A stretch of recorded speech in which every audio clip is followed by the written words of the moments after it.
welcome to the Hedonistic Way at Midday show. I'm Renee Main and I'm super excited to introduce this beautiful epic human to you guys. This is Fleassy Malay and I have her here with me in the flesh, which is very exciting.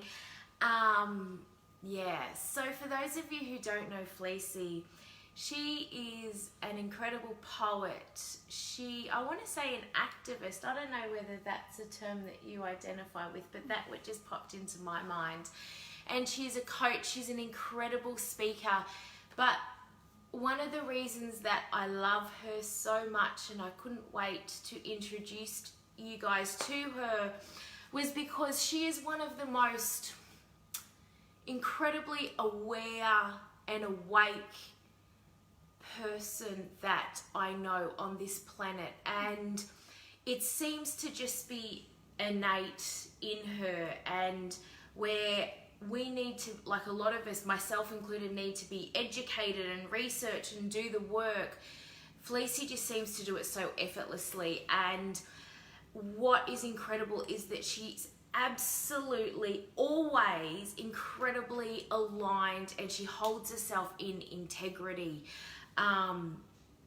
which I think is just why she has this effortless, well, seemingly effortless flow to her, and hedonism runs freely through her veins, no matter how it shows up in our everyday life. So welcome to the show. Hi. Beautiful.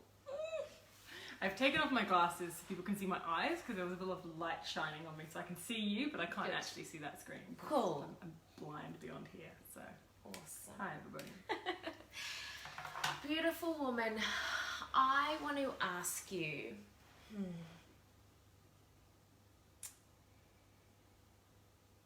how would you describe, I was thinking about you this morning when I was going for a walk, and I never hear you use the word, and maybe you have, but I never hear you use the word spiritual or spirituality, but yet you are probably one of the most truest and aware people that I know. And it's, as I said earlier, like it seems to just be innate in you. I want to ask you about how you look at spirituality and what it means to you, and So, hi baby. Hi. Cool. I made these too. My daughter is here with us, everybody, so she's 4.5. I made these.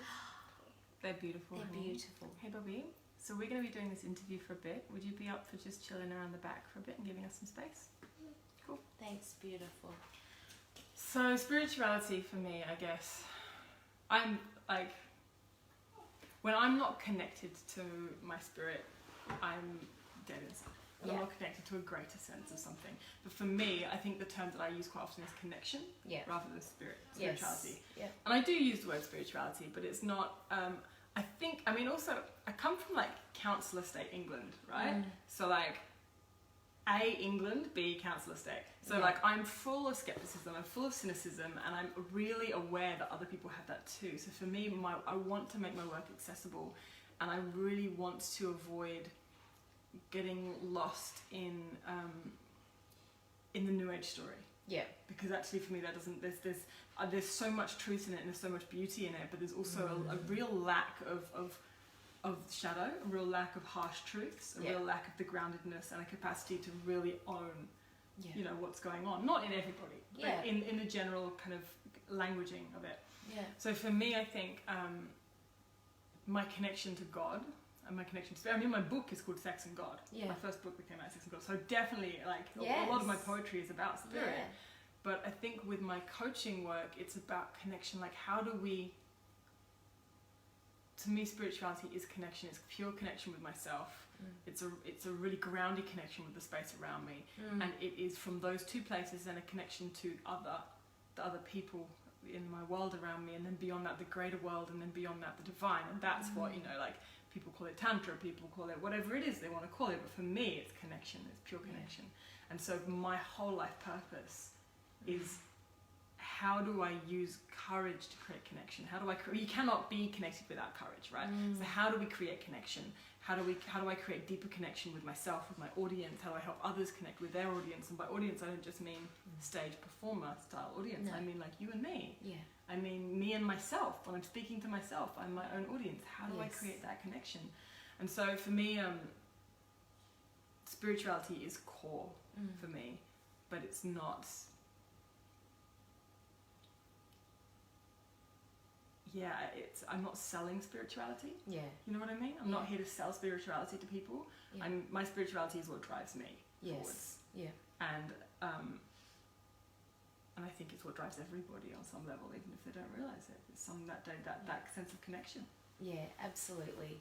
And I absolutely agree. I want to ask you why, because courage is such a massive part of what Fleassy does, and I want to say it's the core of everything that you do.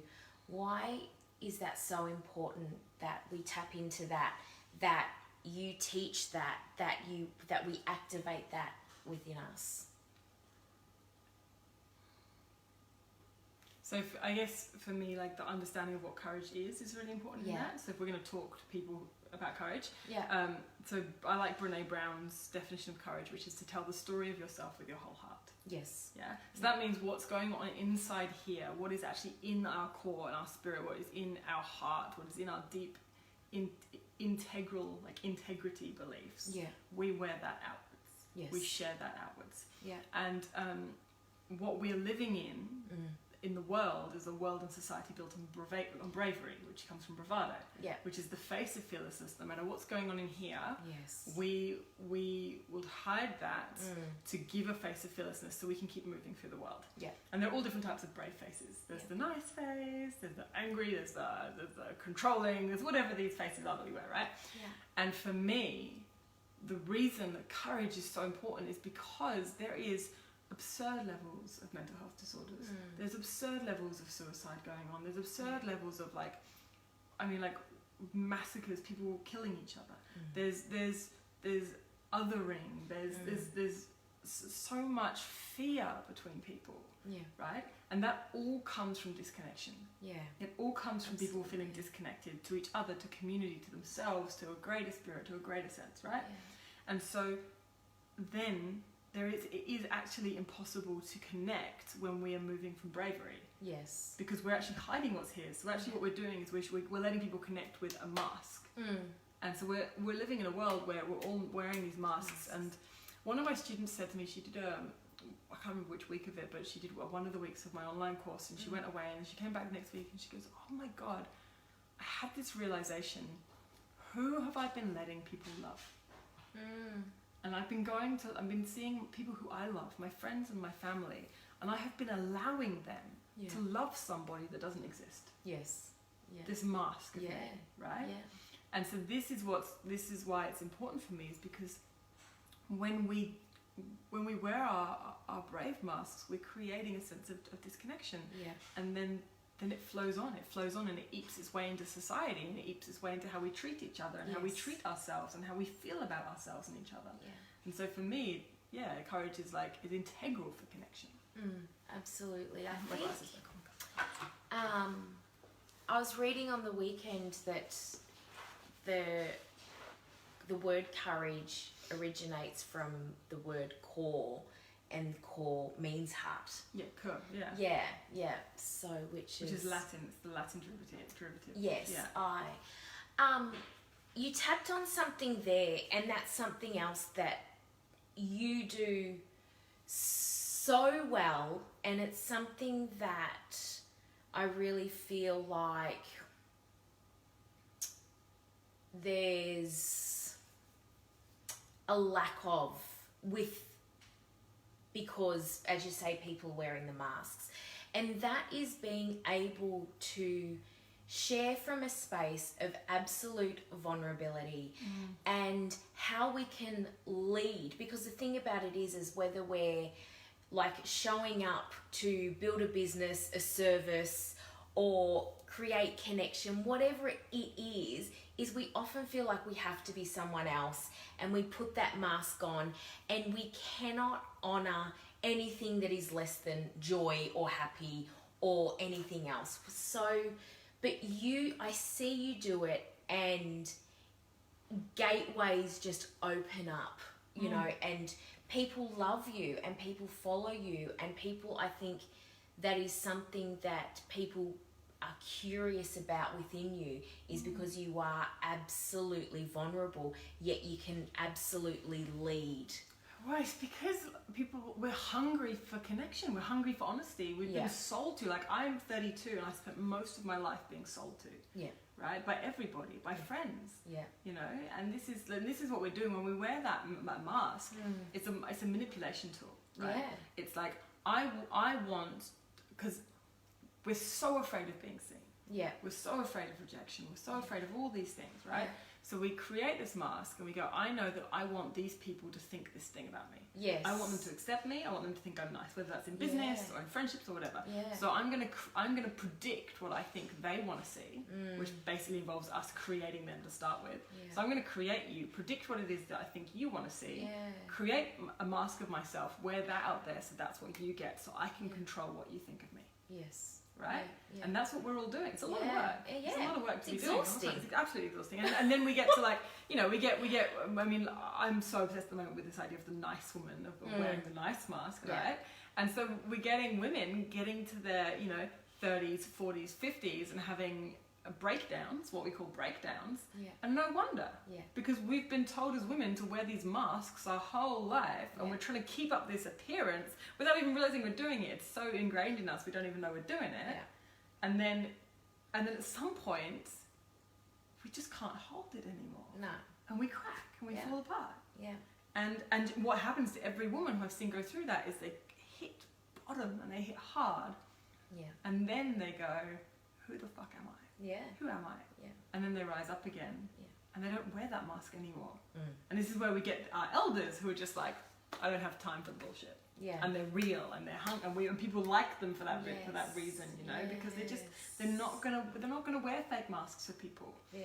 And actually, what if we can just catch that without having to go through the breakdown and just actually show up to each other? Yeah. I think I might have gone disrailed from what you were talking about, but I think for me it really comes from the fact that we are hungry for honesty and for vulnerability. We're hungry to have spaces to do that for ourselves, and we're hungry to be in the presence of that. Yes. And when we show up with vulnerability, we attract vulnerability. Yes. When we show up with honesty, we attract honesty. Yeah. And we start to attract people around us that are going to be prepared to do that more. Yeah. Very true. There's so much in that I want to follow up on, but I can absolutely, you know, I was with some friends on the weekend and we were having this conversation. It's like, and we're all just of that understanding of we can't be bothered with the bullshit anymore. Like, it's either a hell yes or it's a hell no, and there's nothing in between. Any bullshit that's going on, it's like, nah, got no time for it. And for me, what comes up was the good girl. And even with my children, it's just amazing how many times they would do something, oh, good girl. Like, and so I've stopped saying it, and I'm try really, really hard to not, and correct myself when I do, because, and it's that same as being nice, you know, and it's okay not to be nice. I want to ask you, when you talk about, you know, showing up as vulnerability and as courage, and that's the people that you attract, and not having an expectation of, I guess, what shows up in that, how do you serve and, I guess, essentially run a business from that space, from that place of complete vulnerability and authenticity? Like, how does that work for you? I think when especially at the moment, when a lot of people hear the word vulnerability, what they think of is these huge emotional Facebook posts. Yes. Where we rip apart our mental health disorders, we rip apart we like pull it all out for the whole world to see, and that's what vulnerability looks like. That's not what vulnerability looks like. It's really not. It's become a buzzword, and that's become a tool now to sell to people. Yes, exactly, right? exactly. What vulnerability, and again, I'm going to go back to Brene Brown because she nails it. Her definition is vulnerability is not knowing what the outcome is going to be and do it anyway. Yeah. Right? So that is in that moment when you surrender control. When you surrender to needing to know what an outcome is. Yeah. And you feel the fear and you do it anyway. That's Yeah. vulnerability. And authenticity is just being honest. It's actually showing up and letting our real opinions and our real voice be seen. And so for me, in my business, I don't hide my political views in my business. No. I do not hide my romantic views in my business. Yeah. I do not hide my emotions. I don't hide any of that stuff. I'm not going to use it as a tool to sell things to No, people. but I'm not going to hide it. Yes. Right? Yeah. And I think the fact that my poetry and my spoken word is so ingrained with my business makes that really easy for me, because I have my spoken word can be my platform for those things. Yes. Yeah. Yeah. And I can still hold my business spaces. Yeah. And people know these things about me. They don't come to work with me and get surprised that I'm queer. Yes. You know, because it's there. It's already Yeah. out there, right? They're not going to come and be like, "Oh, she said fuck and she talked about orgasms," you know, because that's what my work's about, and it's what I talk about. Yeah. But at the same time, I think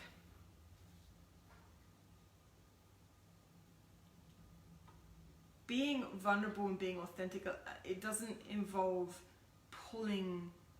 showing every single part of ourselves to every single person. It's about going, what is serving me right now? Yes. And am I hiding? Yes. And is that hiding serving me? Yeah. Really?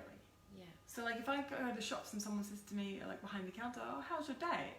You know, and my automatic is "Good, thanks, you." Like that's our automatic response. Yeah. Now I don't have to go, "Oh my God, my day, well, my mother-in-law," you know, like whatever the story is, you know. It doesn't have to be that. It can be a middle ground Yes. of like, actually it's been a pretty full-on day. How about you? Yes. You know, and it's about us actually just being real and being authentic about stuff, and we don't have to make our clients our therapists. We don't have to make our followers our therapists. Yes. That's not what we're talking about here. Yeah. It's about that beautiful middle ground between not lying and not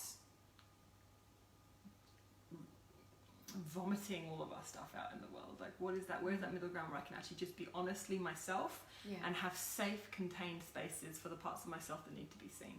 Yes. Yeah? Yeah. So, and I think this idea of safety zone and comfort zone is really important. Like, I work with this idea of your comfort zone and your safety zone. Yeah. And a lot of people are really afraid to let themselves be seen Yes. because they feel it's scary. Yeah. Yeah. But what it's actually doing is pushing their comfort zone. Yeah. And what people think they're doing is pushing their safety zone, but they're not. And actually, like I'm happy to go this far. That's my comfort zone. Yeah. Outside of that, I'm not going to do it now because that's petrifying. But actually, from here to here is actually this kind of like uncomfortable world, Yes. but it's still safe. Yeah. And then maybe here to here is the unsafe world. Yes. So how can we in our business stop just showing up in this space and actually push ourselves gently into this uncomfortable space where we let more and more of ourselves be seen? Because it goes beyond, it's not about me and my business. It's not about me getting clients. Yeah. What it's about is changing the world. Yes. Is changing the world and the society that we live in. Yeah. And I do not want to live in a society of people who are petrified of being seen. Yes. And people who feel alone because of it and they feel disconnected because of it. Yes. So my business is one thing and how I show up is another thing, but they're kind of one and the same, you know? Like I want to create a world. Yes. A better world. And I'm gonna use when I show up in the world, every time I show up is an example of that. Yes. Every time I show up. Yeah. And sometimes I fail miserably, you know, and that's okay. Yeah. That's when we practice the compassion. Exactly. You know? Yeah. And sometimes I show up and it does change the world for somebody. Yeah. Yeah. And that's the reason I do it. It's beautiful. Something that I realized, there's a big difference between vulnerability and oversharing, you know, and I think, as you say, like vulnerability has become like a tool to sell, and it's not because, and as you say, and it's not oversharing. Vulnerability is not oversharing. It's actually just being the most honest expression of truth in that moment. And actually, like, it could be that what I say when I feel like I've overshared and I come away with that shame hangover that you get when you've overshared. Yes. what I say then, I could actually say exactly the same stuff at another time, and it's not oversharing. Yes. And the difference isn't what I say; it's where I'm coming from when I'm speaking. Yes. Am I coming from this place of uncentered, clingy neediness? Yeah. And then when I do that, I come away and I'm like, oh God, the pain in my body. It's like, it makes me feel physically sick, and the shame, and I just feel it all over me, right? Yeah. But then I could say exactly the same stuff to exactly the same people at a different time, and actually come away from it clear and clean, and they come away clean. Yes. Yeah. And that's, exactly. And we all come away clean because I've been centered in what I need to say, and I've known why I was saying it, and I felt clear in that. Yeah. But it's, if I feel like I'm off kilter in my sharing, then that's when I need to stop talking. Yeah. Stop talking, connect back to self. Yeah. What do I need right now to connect to me and my intentions? Right? And what's often happening, I think, is we are leaning and oversharing. Yeah. And it could be the same thing. It could be saying exactly the same thing as any other time. That's so true. It's so true. And then we have this shaming around oversharing as well. This social shaming around, TMI. Yeah. And it's like, no, not TMI. Real life stuff that we need to talk about. Yes. Now, how can we learn that line between, and it's about safe spaces as well, creating the safe space, what you want to say as well. Exactly, yeah. That was coming up, And I think the more we create that safe space for ourselves and the people around us, like I think it gives us the courage to then step outside the comfort zone and have a dance in that safety zone. What did I want to ask? There was something else I wanted to ask you. I was curious to know is, because your understanding of, I'll say, minority groups, right? Is so friggin' fierce. Like, it's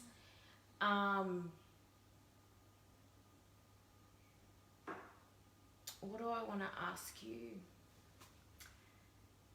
How can we, I'll say me, but how can we show up in the world and standing in our courage? I want to say it because I don't know why it keeps on popping into my head. You know, we had Christchurch last week. We had, what's her name? You and I both wrote a poem. I am sorry. How, pardon? I am sorry. Not or Preeti reading. A Preeti. You know, we've had so much stuff. This morning I was dropping my daughter to school, and the car next to me had a rainbow sticker that had yes on it, but someone had gone and with a texter drew on it filthy. And I stopped breathing for a second. It was just, I thought, what? I don't understand that. You know, I want to ask you, what are your thoughts on this? How can we move forward? My friend, we were out at a bar on Saturday night, and she had this man that was pure, like, so racist to her, and homophobic, and just so much. It's everywhere. What can we do within ourselves, and therefore hopefully inspire that for other people to wake up and be aware and be more compassionate and respectful and understanding? Yeah. 1 second. Yes, I think. Need to do poo-pee right now. Okay. All right. Can I have a couple of minutes just to finish to answer this question? Then I'll come to the toilet with you. Or does it need to happen right this second? I will answer that question in the realness of parenthood. I'll answer that second in about 4 minutes. Beautiful. Question. It gives me a moment to think about it. Yes, it was a very big question. For those of you who are watching, what questions do you have around this for Fleassy? Perhaps around courage or vulnerability, or what are your thoughts on how we do show up when there seems to be so much unjust and devastation and disrespect in our space and in our reality, but how can we show up in a way that is compassionate but we stand up to actually make that change and be the change? I'm curious what that looks like for you guys and what your experiences have been. So I actually read it. I seen an image today floating about social media that said white privilege is terrorism. And that's something that, that I have really been unpacking for myself, and what that looks like is because we all have our biases and, our prejudice that is so sometimes conscious and unconscious within us. And as we were saying before, is because it's, we're conditioned as to how we've grown up, and, what society says around us is what is the norm and what is, and our fear around that. And why are we so fearful about embracing anything that is different for us? Welcome back. So it's such a multi-layered question. Yes. Firstly, I feel really grateful that you have that opinion of me.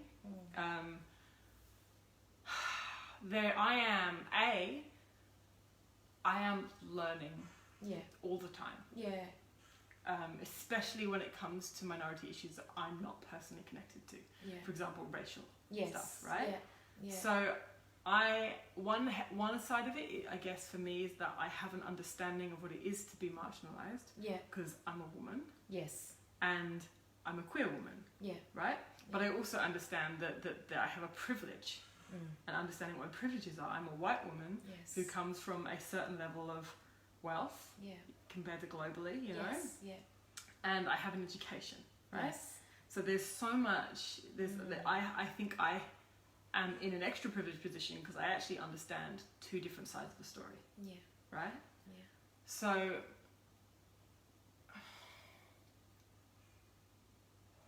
the first part, I think, for me is understanding what your personal marginalization is. Everybody has it. I believe everyone has it. Even white cis men. Yes. Yeah? White hetero cis men have a marginalization. Their marginalization that I see from an outside perspective is the marginalization of emotions.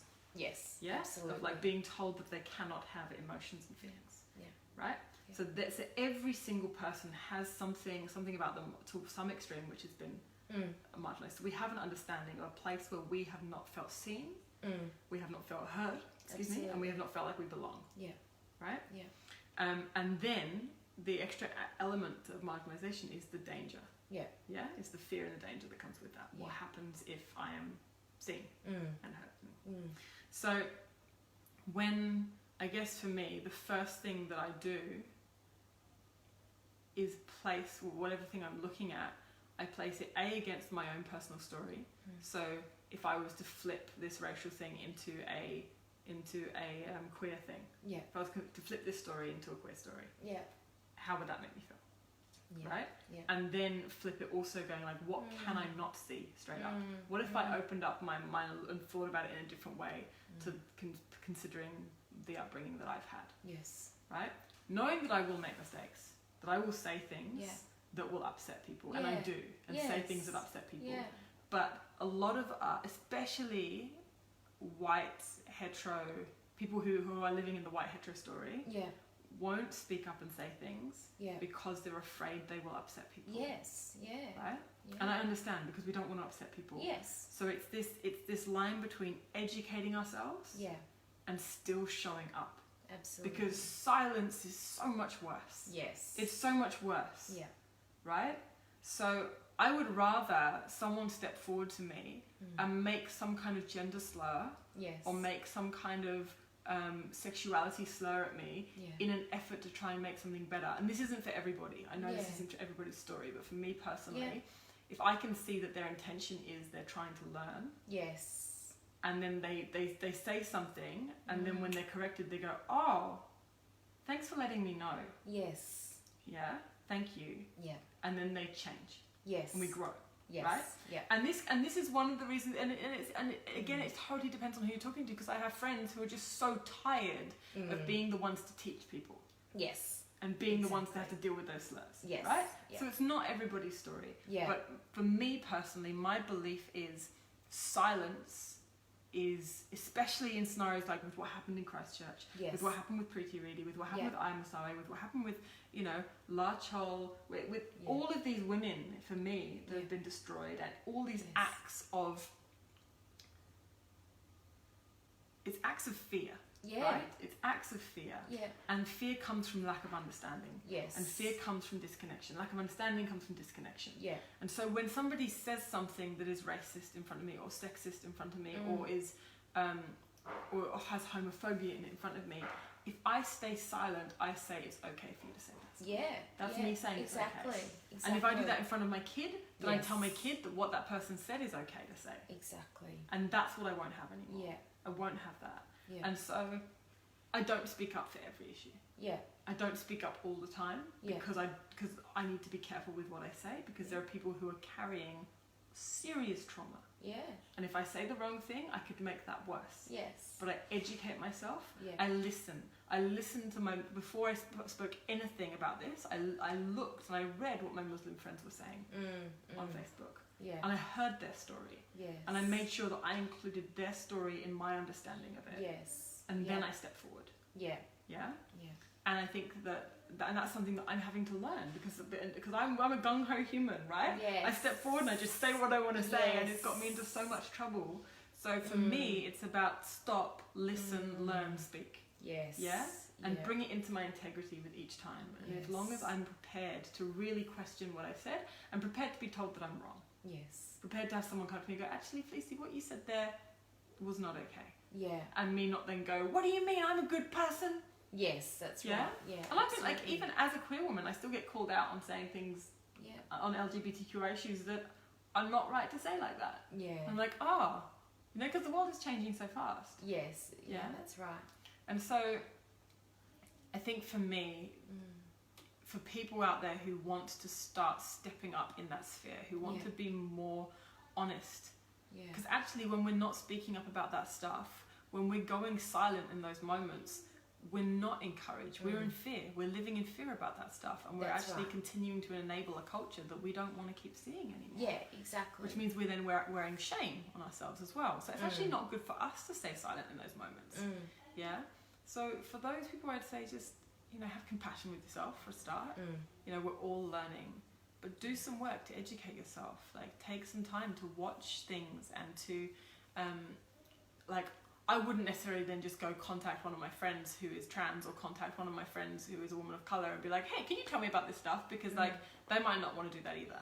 But there's already heaps of stuff out there. Yes. To a point. Yeah. Yeah, there's heaps of stuff out there on YouTube that we can look Yes. at. There's shows on Netflix. There's all kinds of stuff that we can do for our own step. There's books. Yeah. And then if I'm in conversations with friends and things come up, I then ask if they're willing to talk about it. Yes. And if they are, then have conversation. Because I am about human connection. Yes. A lot of my learning has come from human connection and Yeah. human conversations. Yeah. But just presuming that somebody else is going to tell me is not okay. Yes, I've learned that absolutely. too. Yeah, exactly. So That's been huge for me. Yeah, so I think for my advice for people is have compassion, educate yourself, understand your privilege, and also understand your marginalisation.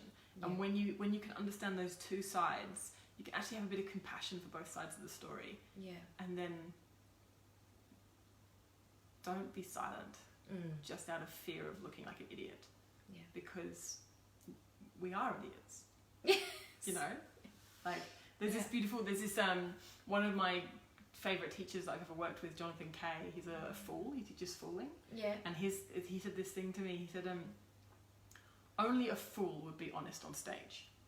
Right? And so for me, I actually flipped that. I'm like, okay, so if I want to be honest on stage, which stage is the world for me, it's life. If I want to be honest, I have to be prepared to be a fool. Yeah, absolutely. Because if I'm not prepared to be a fool, I'm never going to show up. Yes, exactly. And so, and when it comes to these things, it's too important not to now. Yeah. It's too important not to. People are being murdered, Yeah. you know? Yeah. Humans are people are killing themselves, Yeah. you know? It's too important to not show up now. It is, absolutely. Fear is such a driving, like as you were saying before, you know, and it's come up a few times, is, you know, it's fear of being seen, it's fear of not understanding, it's, you know, fear of being different. And if fear is such, and if it is such a massive factor in all of this, I'm curious to know, what do you do to face your own fear and dance with your own fear?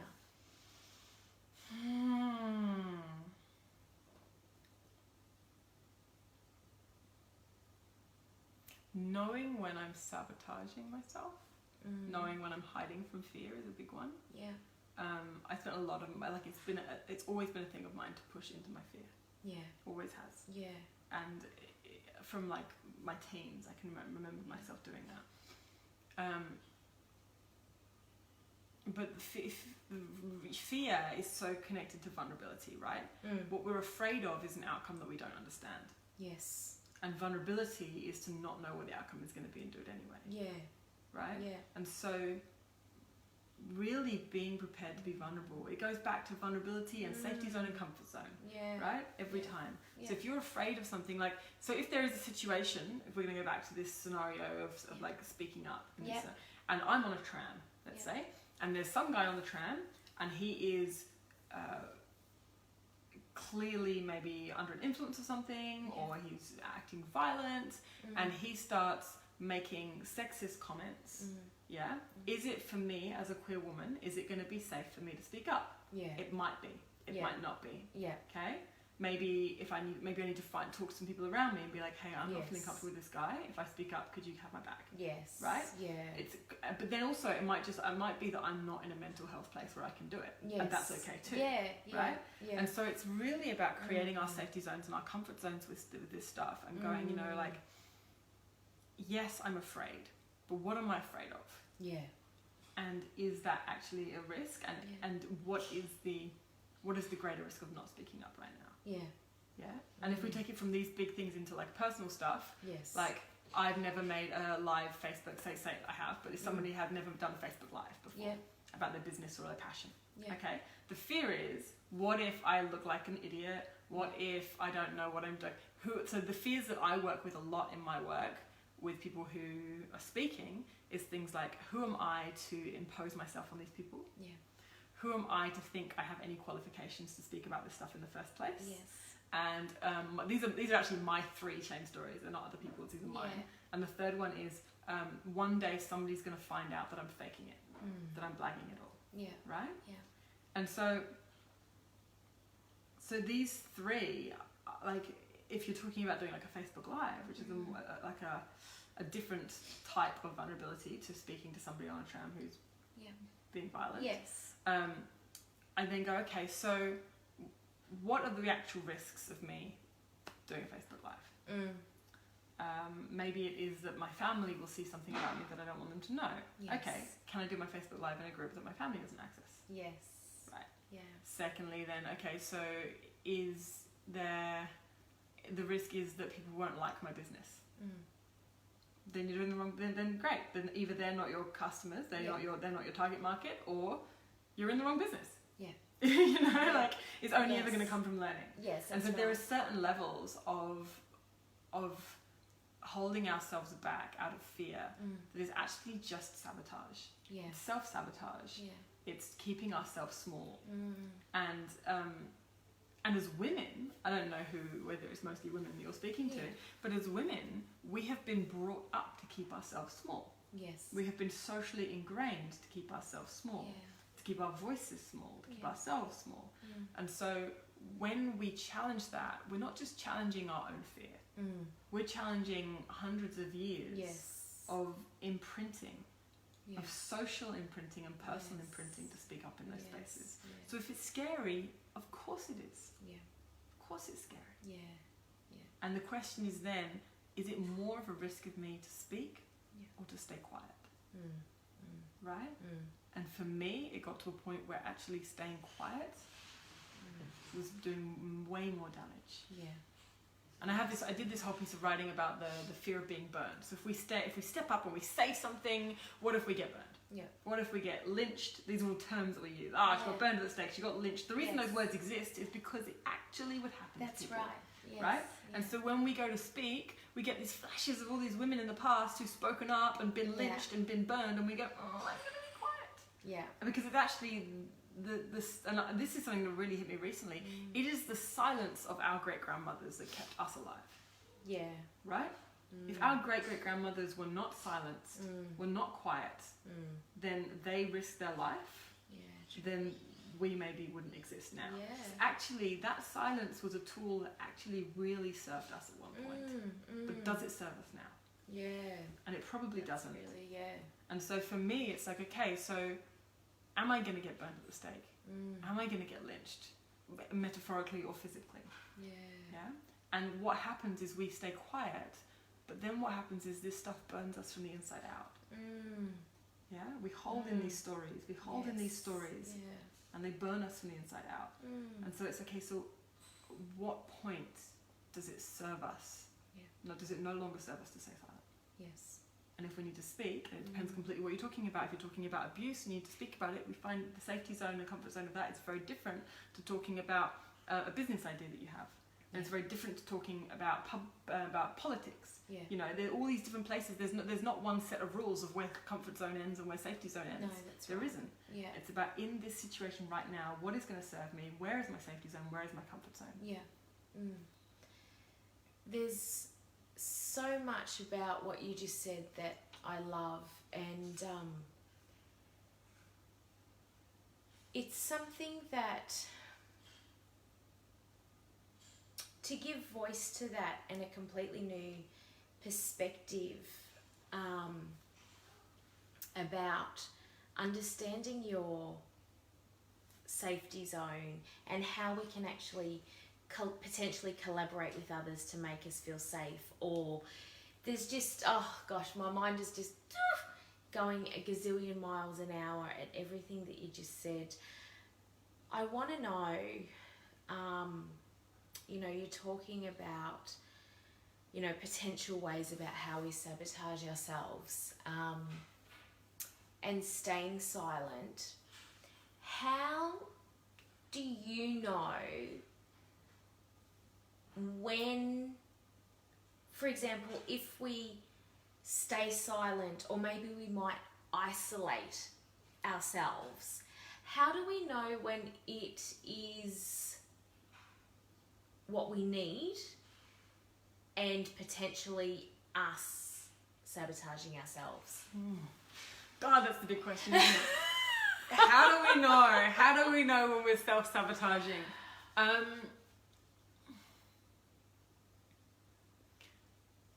I mean, the core question is always, is this serving me?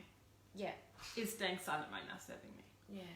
And I think our guts know, Yeah. one way or another. Yeah. You know? I Yeah. think our guts know. And if there's a little voice in our heart going like, oh, I want to, and the rest of us going, no, shh, shh, shh, then like, maybe we should be listening to our heart.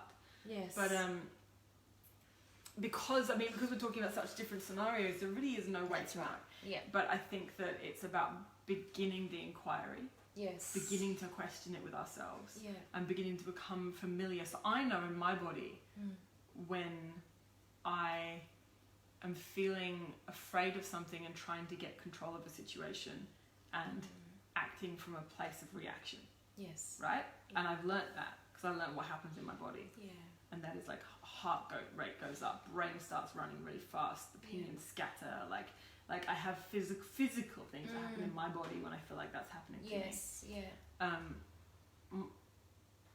But I think it's about us developing, again, it's connection, it goes back to connection.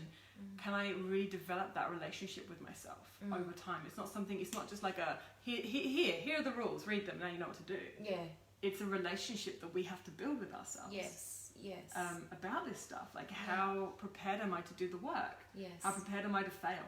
How prepared am I to believe, to go, okay, well, maybe I am self-sabotaging and this isn't, and then stepping forward and be like, oh, I should have just stayed quiet, you know, like, okay, lesson. And maybe it's not about the fact that we spoke. Maybe it's about how we spoke and what we said, and learning to communicate in ways that are actually productive rather than unproductive or counterproductive. Yeah. Right? Yeah. So there's so many layers in it, but it's about being prepared to start a relationship with ourselves and actually start that conversation. Yeah. Because most of us are just like, I'm just not going to have the conversation. Yeah. How can we begin to have that conversation and build that relationship? In what area? Give me an area. To start that connection within and that self-inquiry. I want to say to just open up that dialogue from what our heart or our body is trying to tell us. Okay. I think then the first step is noticing when we say no and when we say yes, what's actually happening in our bodies. Yeah. Right? Yeah. So when I say yes to an opportunity or when I say no to an opportunity, is every part, like you say, if it's a fuck yes, or is it, if it's a maybe, then it's a no. Kind of the story. And so actually, when I say yes, is part of me going no. And if it is, then just being able to notice that is the first step. Yeah. Noticing it. Yeah. And if I say no to something, is there part of me that's really hungering to say yes? And if there is, then I need to stop and listen to that. Yeah. Because, I mean, you saw me talk about this already, so you know how passionate I am about this, but like, if saying no to the world isn't saying yes to ourselves, then it's wrong. If us saying no to the world is us saying no to ourselves, or if us saying yes to the world is us saying no to ourselves, if it's ever saying no to ourselves, then we shouldn't be doing it. It should be like, what is actually serving me right now? Yeah. Yeah? Yeah. And there might be scenarios where what we have to do is really challenging.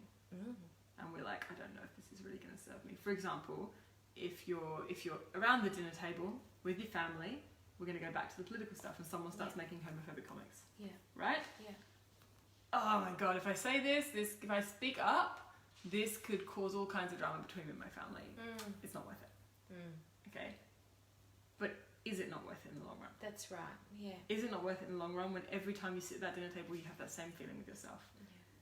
And what if all it takes is for you to just say, hey, can I just say I'm not comfortable with this conversation right now? Yeah. Doesn't have to be a, you're homophobic. Yes. It doesn't have to be aggressive. It can be quite straight up, just saying that I'm not comfortable with this conversation right now. Yeah. Which says to everybody at the table that that conversation perhaps isn't as okay as they thought it was. Yeah. Yeah. And that could be the simple step. It could be, you know, it doesn't have to lead to full-on family therapy. Yeah. You know? Yeah, absolutely. And it's beginning to look at ourselves in those moments. So when I stay silent in those moments, is it really serving me? Yeah. Is it really me being courageous? Is it really me telling the story of myself with my whole heart? And if it's not, then what can I do that is within my comfort zone, within my safety zone? Yeah. Even if it is pushing my comfort zone, what can I do right now to tell that story of myself in this moment? It's not very tangible. It's not like, you know, wake up, 5 press-ups, kind of like. it's not a tangible thing, but it's. But it is, and that I feel like that, and I can feel my body. I can feel myself getting emotional, and because you're so right, and I think I was saying to someone last week, you know, you look around and you really begin to notice how much pain so many people are in, and it is really everywhere, and almost overwhelmingly so. And over the past couple of weeks, you know, I've felt that when I've gone to speak, I've felt like just my ancestors with me, behind me, just, and us being together in this. And I really just before, like, I really got a sense of, you know, we spoke, you know, there was a group of us that, you know, we spoke about, you know, we are the granddaughters of the witches they couldn't burn. But I love what you said in that, is that maybe they stayed silent for a reason, and it wasn't the time, and now it may be the time or it may not be the time. And I think it probably comes back to that level of trust. And the more that we honour that within, because I feel like a lot of us say no or yes without, and we're so flippant almost in saying that, but they curate our day. Yeah. And they curate our emotions, and they curate our safety, and they curate everything, right? Yes, and so I think if we're going to go, I'm just kind of like tracing back to the questions you've asked me, but actually the core part is that connection with self, understanding where your integrity lies, understanding what your beliefs actually are, understanding, and that means starting a relationship with yourself. So for me, I've journaled. I've journaled since I was 15, and in those journals I've drawn pictures and I've written and I've sieved through, I've like sifted through my feelings about things, and they change over time as well, right? Yes. And but what that journaling has done for me isn't like oh yeah, I journal so now I understand everything. No, the journaling has allowed me to have a dynamic, it's taught me to have conversations with myself about this stuff. Yes. It's taught me to be okay with inquiry, to understand the landscape of self-inquiry. Yes. And so the first step could be just finding, like we did the Courageously Me program for like 3 years, which was just about once a day finding something to do for myself. Yes. Because that's me beginning a conversation, a dynamic, a relationship with myself. Yes. And we so often don't do that. We leave that till the last. Yes. And so of course when we're out there, we're not saying our truths because we don't know what our truths are, because we haven't spent any time with ourselves. Yes. And so we have to actually have that relationship with ourselves. It is as important, if not more important, than any relationship with anybody else, is to know who we are, to know what we feel, to know what we think, and to know where our center is. Yes. So when we speak in the world, we can speak from that place. We can show up from that place, and we can transform in a way that is actually for the better and with integrity. Yes. Because otherwise we're transforming from some unintegrated place. That's right. And it's just a regurgitation of something that you heard once without actually processing and feeling into what it actually means for you. I just got such a sense of then, I don't think, I would say a lot of our world probably do, but I think a lot of people wouldn't even do any action throughout their day that actively starts that self-inquiry. And I just really got a sense of how reactive then life is. Oh, so reactive. And I know when I'm not spending time with myself, not even the tiny moments, I'm not a good person. No, I'm not a good mother. I'm not a good lover. Yeah. I'm not a good friend. I'm not a good person to myself. Yes. I am reactive, and I'm like, I'm in the moment just reacting to each individual moment, right?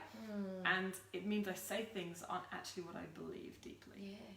I react in ways that mean that I react from an emotive reaction rather than from a genuine feeling, right? My genuine beliefs. Yes. And that's not to deny the emotions, but it's like they're mine. Yeah.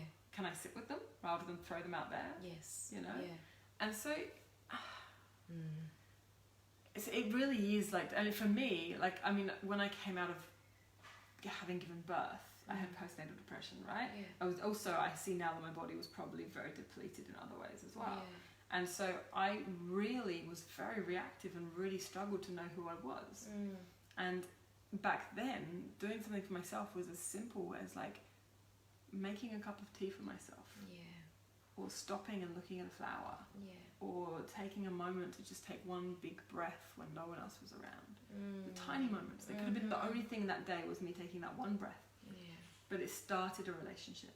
Yes. It was a tiny little step that started a bigger relationship.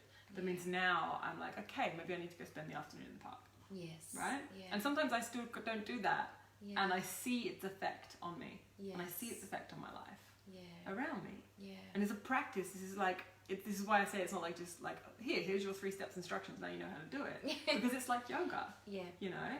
It's like yoga is a daily practice. And some days, I don't even want to get on the mat. I never get on the mat. I'm really not very good with yoga, but like, there's times in my life that I've done lots of yoga, and in those times it's like sometimes I can get on the mat and I can touch my head to my knees and it's easy, you know? Yeah. And then I'm going to a peaceful space and it's easy. And then sometimes it could be the next day and I can't even like get my fingers to touch the floor and I'm grumpy and in my mind, and if I compare that day to who I was the day before, it's going to get harder. It's all I can do in that moment on that mat is say, how much can I show up right now? Yes. And what is serving me in showing up in this way? Yeah. How much can I show up in a way that serves me? Yeah. And there are sometimes that I get on stage and it's easy and it flows. I don't feel any fear and I talk about whatever I like. Sometimes I get up on stage and I have all of the self-judgment and all of the fear and all of the shit that comes up in my head. Yeah. Right? And in that moment, if I start comparing myself to who I was last time I got on stage, it's just going to get worse. Yes. It's okay. So yes, the other day I showed up really well in my courage and my vulnerability, and today I'm struggling, and that's okay. What can I do right now to support myself? Yes. You know, what is going to serve me right now to show up, to tell the story of myself with my whole heart as much as I can today? Yeah. Yeah. Do you then, and that's probably, and I have said that to so many, that's probably one of the biggest things is that I think I've probably ever learnt from you is honouring what that piece means to us today, you know, in terms of, you know, if it's a keynote, if it's a spoken word piece, poetry, whatever it is, but even if it's got nothing to do with stage, it's what does this mean to me today? Because so often we just go about things expecting it to be the same as how we did it yesterday, or this meant this to me 2 years ago, and you kind of feel like you're showing up in the same way, but it's not. And it's not your truth in that moment. And I think that so often we walk through our days like that, remembering who we once were, and I guess the attachment to the memories and the stories and everything else. With everything that you do, I'm curious to know, and you're acting and serving and living and being from this place every day, do you have a level of trust that the universe will deliver and provide for you?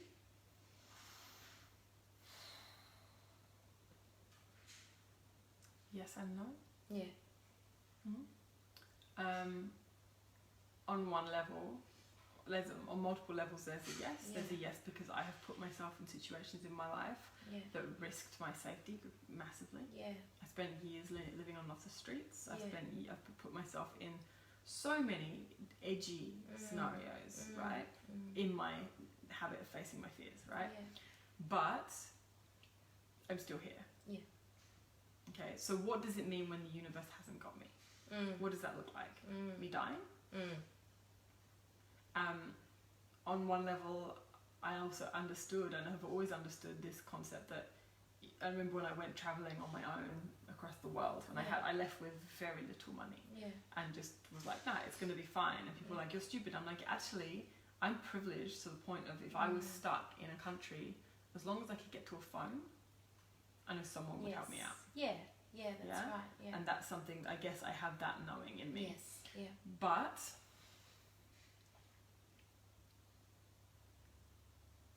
it doesn't mean that there are times when I don't get the absolute fear run through me. Like leaving a relationship that was a really unhealthy dynamic and being like, how would I survive as a single mum? Yeah. How would I be able to feed myself, my kid? Where would I live? Yeah.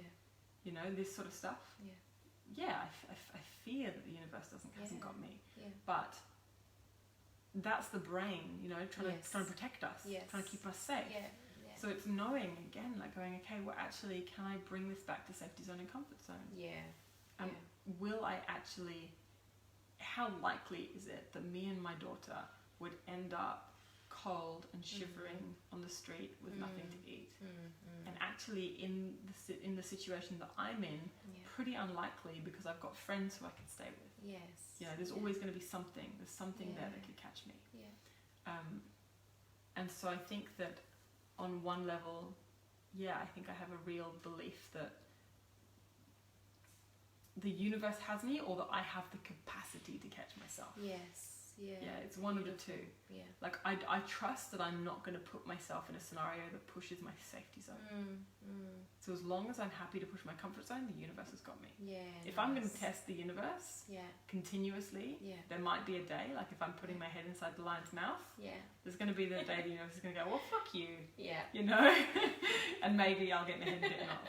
Yeah. But I like to think that I play well outside my comfort zone, Yeah. but stay within my safety zone. Yeah. Beautiful. I'm curious to know what's turning you on at the moment. My first response was my Yes. relationship with my lover. Yeah. Yeah. Beautiful. And so people, communication, sexuality. I've been really back in the world of sexuality again. A lot of erotic writing. I just Yes. finished Speak Up Desire. And how was it? It was really good. I mean, interestingly though, you know, like I committed to doing a 4-week erotic writing and spoken word course in Melbourne, and then before that I did a 5 days writing challenge online. Yes. Now, the moment the challenge started, Yeah. I hit deeper into a space of absolute anxiety, depression, struggle. All my eroticism fell away. Yeah. And I was like, oh great. So like, I've been juicy as fuck for the last few months, and I start it on the day it starts, everything disappears. And I was not in a place of Yeah. eroticism. Yeah. So on one level it was a challenge for me. Yeah. But on another level it was a very, very juicy experience, and I've dropped back into my good health now and my good self. The other thing that's really getting me juicy is this idea of unpacking the nice girl, because I feel like it goes a lot deeper than just not being nice. Yep. And when we see things happening like what happened in Christchurch, and we see things happening like what happened to Preeti Reddy, and how willing or unwilling people are to speak about it, Yes. that's when I know how much deeper it goes. Yeah. And so unpacking the nice girl is unpacking, you know, thousands of years. And I was writing my talk for Seven Sisters actually, and this line came through, and it was just like you know, like when you write something and it's like, oh my god, this is it. Yeah. And it was we as women have been systematically silenced. Yeah. Yeah. Yeah. For hundreds of years, maybe thousands. Absolutely. Yeah. Now, the best way to take away someone's voice is to crush their self-worth. Yeah. That is the best way to take away someone's voice. Yeah. And that is exactly what's happened to us as women. It's exactly what they're doing to other minority groups. Absolutely. Is to take away the self-worth, and that takes away the voice. Yeah. And when we can understand that, we can see what's really going on. Right? Yeah. And I'm not into like conspiracy theories and all this sort of stuff. Yeah. But straight up, if somebody is trying to take away your self-worth, they're trying to take away your voice. Yes. Yeah. Yeah. Absolutely. And so then for me as a woman, it's like, great, so how we then, so that's why connection to self is so important. Yeah. It gives us back our self-worth, Yeah. which gives us back our voice.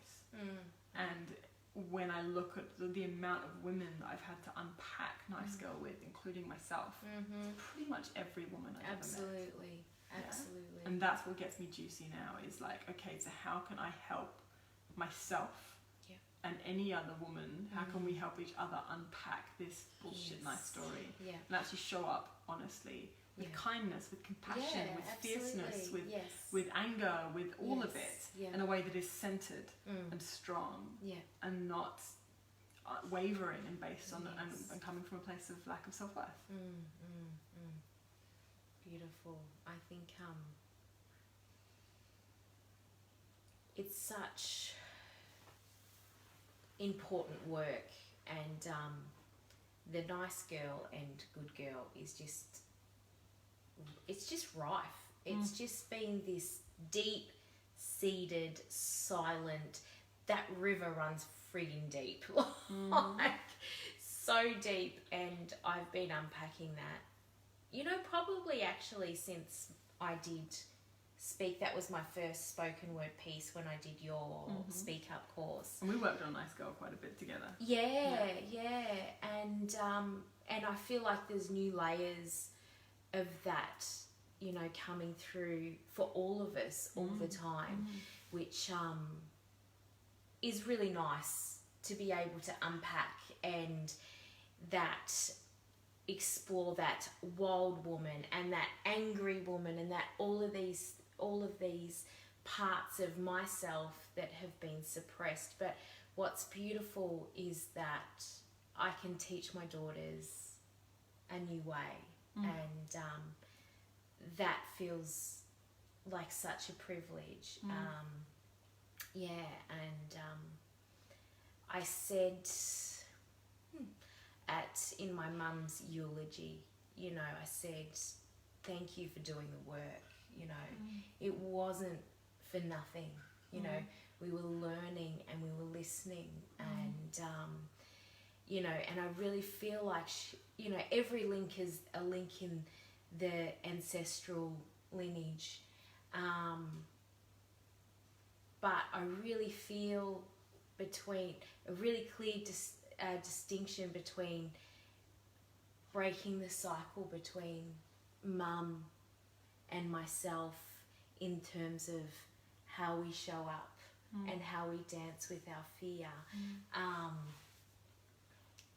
And I think that once we honour that, you know, and honour the generations before us, yeah, I don't know. I think for me it's given me courage to move forward, and I don't really know why I just said that, but I did. I just...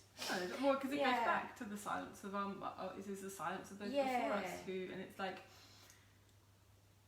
we are here because of the women before us. Yes, yeah. We're standing on the shoulders of these women. That's right. And you know, the way my mum showed up to me when I was growing up probably is not how I want to show up to my daughter. Yeah. At all. And she knows that. Yeah, that's right. But she was doing her best with what she had been given. Yeah. And I'm doing my best with what I have been given, and there are times that I'm sure my daughter's going to look back and be like, there's no way I'm doing what my mum did. You know? And that's fine. Yeah. But can we do the best with what we have? Yeah. And can we carry forward what we learned from our ancestors and like let go of what doesn't serve us? Absolutely, absolutely. Thank you so much, beautiful woman.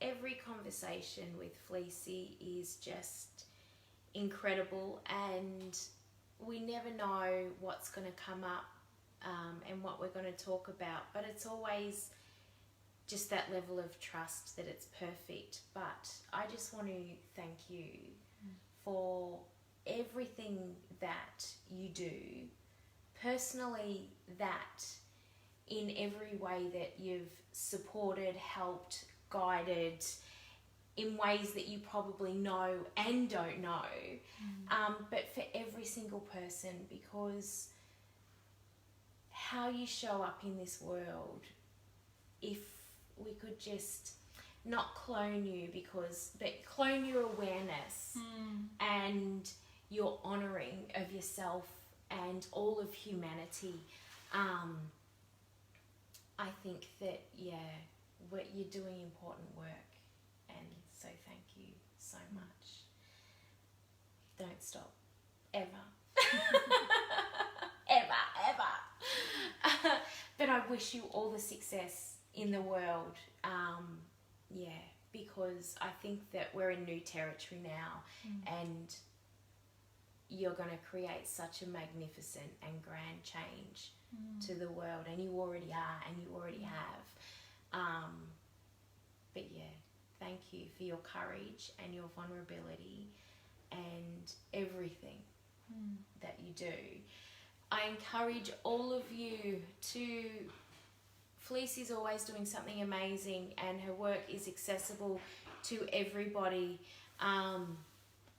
whether it be location or price points, or even like your 5-day challenge that you did, the writing course. They're amazing. Like, just that, it's what takes maybe 5-10 minutes to do, whatever it is, but the space to tap into that, I think you just, it's amazing. And Can I speak to that? Yes, absolutely. So I do try, like on my Facebook page and my Instagram, like I put a lot of my my work up on there for free for people to access.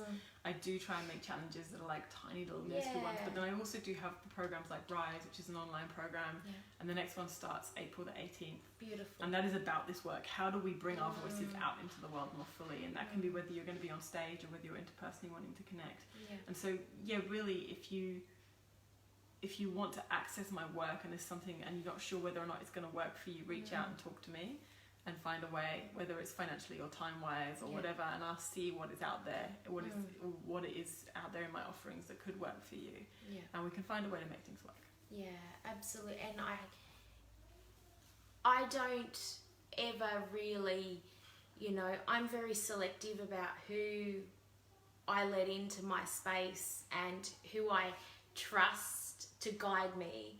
And Fleassy is one that I have done lots of work with and will continue to do lots of work with, because for me, everything that she does, it's actually a way of life. And it's just a way of honouring how we show up in the world. So yeah, please check her out and reach out, because yeah, she's absolutely amazing. Thank you so much for coming on the show and gracing us with your beauty and humility and wisdom. We will be back at the same time next week, and I will see you next week. Thank you everybody for watching, and we will see you soon, and we'll see you guys next week. Thanks everybody. Bye. Bye.